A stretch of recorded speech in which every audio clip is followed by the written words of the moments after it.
দুর্নীতি দমন কমিশন দুদকের কার্যালয়ে গিয়ে ক্রিকেটার সাকিব আল হাসানের ভক্তদের অভিযোগ প্রসঙ্গে প্রতিক্রিয়া জানিয়েছেন সাবেক অন্তর্বর্তীকালীন সরকারের ক্রীড়া উপদেষ্টা ও জাতীয় নাগরিক পার্টির মুখপাত্র আসিফ মাহমুদ সজীব ভুঁইয়া। অভিযোগ প্রমাণিত হলে মেনে নেয়ার কথা বলেছেন তিনি।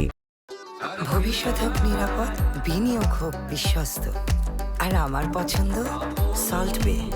ওয়েলকাম টু সল্ট বে।